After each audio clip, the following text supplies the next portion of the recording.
Estamos de volta e no programa de hoje discutimos os rumos, os fundamentos da educação e qual que é a sua também parcela nesse processo.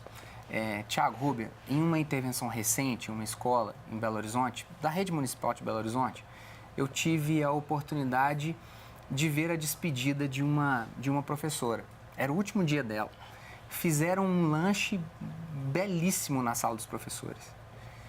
As pessoas estavam animadas e querendo, né, despedir de uma colega que talvez tenha ficado na escola mais de 10 anos, constituiu a vida dela toda lá. E aí pediram para que ela fizesse um discurso, ela não queria fazer o discurso. E aí colocaram uma cadeira, brincaram, ela subiu e ela proferiu o discurso de que nesses 30 anos ela havia sido muito infeliz, ela havia se realizado muito pouco e que ela deixava, enfim, a batuta de professora, mas bastante ressentida disso. Quando a gente fala sobre esse processo de formação, de continuação dessa formação, de inspirar-se para uma nova aula, eu acho que isso é saudável do ponto de vista do operador da educação. Nessa mesma escola, eu me lembro de ir na época onde o Vingadores, o filme da Marvel, era o grande sucesso da época do cinema. Alguns professores não sabiam quem eram os Vingadores. Se você vai dar aula para crianças de 10 anos e você não sabe quem são os Vingadores, dificilmente a sua atenção não vai ser captada. É nesse sentido que eu coloquei realmente essa capacitação, dele estar acompanhando a evolução, né, da cabeça desse aluno. E para o bem dele, professor, para o bem também. dele. Eu costumo dizer até que a avaliação não é para saber quantos pontos o aluno tirou, mas é uma autoavaliação do próprio professor. Será que o que eu estou ensinando está sendo aprendido? Está sendo absorvido? Está inserido num contexto de uma realidade que vai motivar esse aluno a querer estudar, a querer aprender mais? Né? Então, esse crescimento do profissional, quando eu digo, até o próprio caso da inclusão. Com a inclusão, o que aconteceu? Muitos professores não estão capacitados à altura. Houve a reforma, tem que haver inclusão, né, dos alunos com transtornos e etc., mas o professor ele foi capacitado à altura para atender essa necessidade. Então, é nesse sentido que eu estou falando. Eu sei que o professor ele faz o máximo, ele se dá o máximo, ele se esforça, mas não é culpa dele, é culpa do próprio sistema que às vezes não dá a ele condições desse crescimento necessário para que se tenha realmente uma educação de qualidade. Mas cujas tarefas e as responsabilidades precisam ser assumidas, Com porque certeza. às vezes se torna um assunto espinhoso dizer da dificuldade do professor. Exatamente. Eu acho que volto um pouco no que eu falei no começo, das características como foram sendo feitas as últimas reformas educacionais. Quando você bota esse viés de se transformar a qualidade da educação como sinônimo de bons resultados em índices de avaliação padronizada, e ao mesmo tempo você traz com isso uma série de restrições quando essas metas não são alcançadas, ou premiações, bonificações, né? Ou seja, você leva uma carga de cobrança também muito grande em cima do professor. Muito grande. E isso associado a uma falta de estrutura nas escolas, como a gente falou, uma formação não tão eficiente. A gente não pode falar de formação continuada praticamente hoje em dia no Brasil. Isso daí traz uma série de consequências para o professor que traz esse reflexo. Você tem falta de motivação, um quadro muito grande de professores com doenças do tipo depressão, síndrome do pânico, crises de ansiedade, né, e que traz esse reflexo também. E outra coisa que tem acontecido também, que se percebe, é que às vezes o professor que está ali, professor, não tem aptidão para aquilo, mas foi um caminho mais fácil que ele conseguiu e que houve a abertura para isso, de tantas reformas, de que às vezes a pessoa que não tem a formação adequada, a aptidão para ser um professor, está ali como professor. Você acha que bons alunos têm saído do ensino médio para a universidade, para se formarem bons professores e, de fato, mudar a história desse país? Essa discussão é interessante porque assim, o que a gente observa nos últimos tempos, tem sido uma baixa na procura desses cursos de licenciatura. E mesmo dentro desses cursos de licenciatura, o percentual de alunos que querem efetivamente fazer o curso para se tornarem professores tem também observado uma queda. É até pela própria questão salarial, né, que não é nada motivadora, né, não é, vamos dizer, reconhecido, o professor não é reconhecido. Você veja que em países, né, evoluídos, quem ganha mais é o professor do ensino básico. É como construir, vamos fazer uma analogia, eu vou construir um prédio, o que é mais importante? A fundação desse prédio, depois eu posso pôr quantos andares eu quiser, se essa fundação estiver bem estabilizada. E quando você fala aí dos profissionais que estão saindo para a universidade, da universidade para o mercado de trabalho, está rompido, porque não está havendo essa base tão consolidada como deveria ser. E este acompanhamento no processo como um todo, né, professor? Sim. Não está havendo isso. Como pensar, assim, em termos de soluções? Eu acho Como que as assim, pessoas em casa podem ser tocadas para poder participar do processo? Caminhamos para o segundo semestre e até hoje tem gente que não sabe o nome da professora de português do filho. Com certeza, isso é uma prática diária na escola. Aí eu vim falar com a professora, quem que é? Eu não sei, e a gente percebe isso, fala, mas pai, o senhor precisa saber, mãe, precisa conhecer. Então, eu acho que o primeiro caminho é conscientização das famílias, da importância de estar ali cuidando daquele filho, né? Ali está se formando um ser humano. Essas famílias também não adianta só fazer reforma no ensino, é preciso dar apoio a essa família também, a essa sociedade, para que ela tenha estrutura de acompanhar a vida escolar do filho, que é o que hoje não acontece. A gente vê fala de mães dizer assim, eu estou cansada do meu filho, eu não dou mais conta, eu quero entregar ele para um abrigo, eu quero entregar ele para um conselho tutelar. E isso para nós, enquanto educadores, é muito triste. Né? É quase que frustrante você perceber uma fala e você fala assim, bom, o que nós temos que fazer? É cuidar dessa família também. Então, não basta reformar o conteúdo, como nós estávamos falando, mas também reformar essa família, da condição de trabalho. Agora, Tiago, a escola precisa ter mais parceiros, não precisa? Com certeza. Quando, por exemplo, certeza. A Rúbia, ela convoca um pai e esse pai não vem. E aí nós já avançamos aí, julho, agosto, até hoje o pai não veio buscar as notas do filho desde o primeiro. O filho está dando trabalho de disciplina.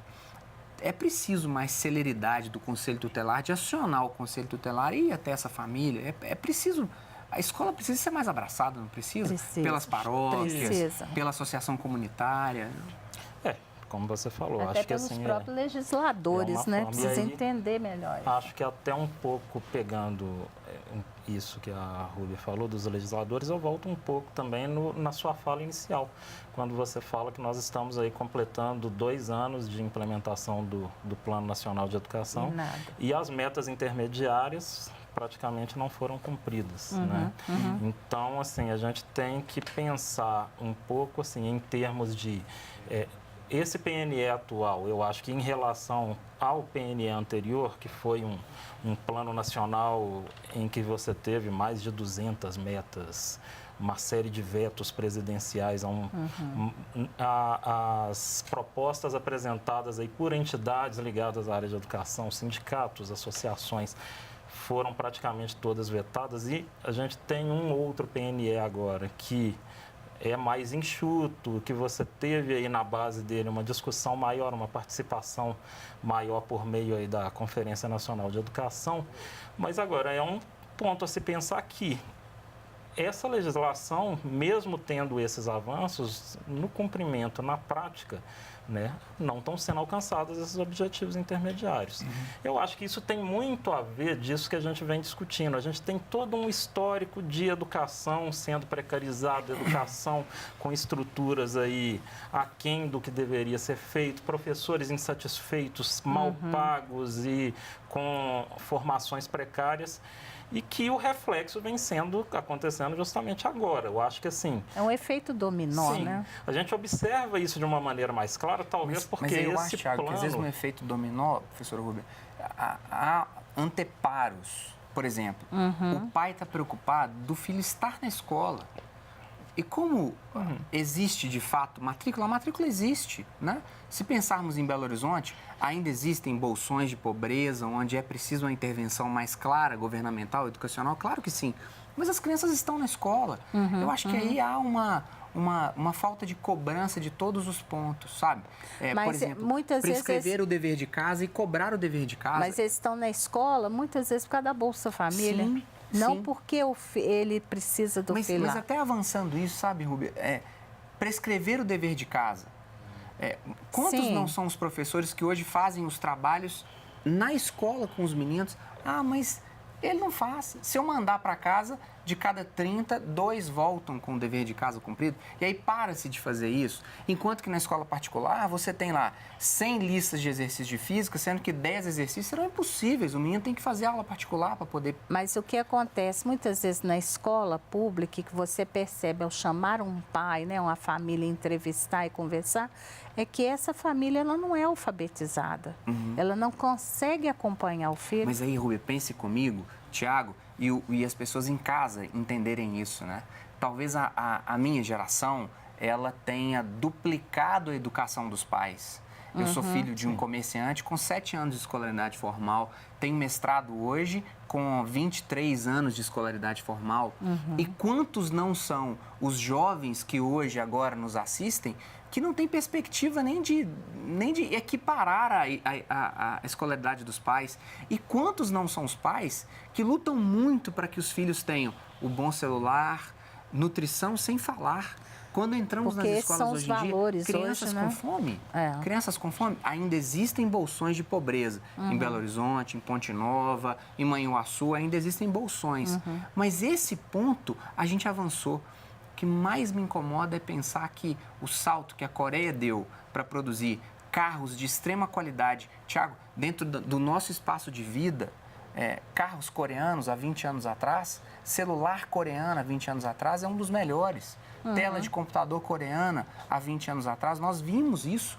Então, como fazer com que um país como o nosso Mas se isso desenvolva? se dá o real valor à educação. Como eu falei, a educação é a base de uma sociedade. E o que acontece hoje é que a educação é fator numérico, né? É político e econômico. E não realmente para atender as necessidades sociais. E eu acho que, pegando um pouco esse gancho, eu fico vendo um pouco todos os exemplos que você citou, o quanto demonstra que um discurso meramente focado na meritocracia, ele se mostra vazio. Né? Você tem aí, como você falou, enquanto o aluno da escola particular, que tem toda uma rede de apoio, professores particulares, a família com interesse maior... Ela paga, então pelo menos Sim. ela cobra que o dever de casa seja dado. Você né? tem aí alunos das escolas públicas em que muitas vezes é o local onde os pais vão deixar para poder trabalhar. E esse aluno muitas vezes tem que trabalhar também para completar aí a renda da família, não é? Então, assim, você fazer eu fico pensando quanto se pensa nesse discurso do esforço pessoal, da meritocracia, é vazio. E ao Porque mesmo não existe tempo... um foco também, Sim. não há metas, né? E, ao mesmo tempo, quando você cita o exemplo da Coreia, aí eu acho que é um pouco o que a Rubia falou. Tem que se pensar maneiras de se ter essa formação para a produtividade, para a produção do mercado de trabalho, mas sem se perder esse lado cultural, esse lado lúdico da formação. A Coreia, por exemplo, hoje em dia enfrenta um problema muito grande que é ligado ao suicídio, tanto entre alunos quanto entre docentes também, estão índices muito altos. Né? Então, assim... são uma série de coisas que têm que ser pensadas nesse sentido. Entendo. Gostaria de agradecer o convite, de ressaltar às pessoas que nos assistem agora, de que o Sindiúti foi convidado para participar desse debate, e foi convidado várias vezes para que participasse desse debate. Em uma outra oportunidade, sobre educação, disseram que não pensamos nos pobres. Hoje falamos muito dessa massa que precisa ser educada, dessa massa que precisa de atenção e valorizada. Gostaria de agradecer a todos os doadores da campanha dos devotos de Nossa Senhora da Piedade. Foi através da sua doação que levamos este e outros programas da TV Horizonte até a sua casa. Se você ainda não faz parte da campanha, é só entrar em contato nos telefones 3319-6111 ou 3209-3559. O programa de hoje fica por aqui, mas esse debate ele continua na sua casa. Interaja conosco, envie sugestões de temas para o nosso e-mail. Obrigado pela sua companhia. Você sabe o nome da professora de português do seu filhote? Abraço, até o próximo programa. Tchau.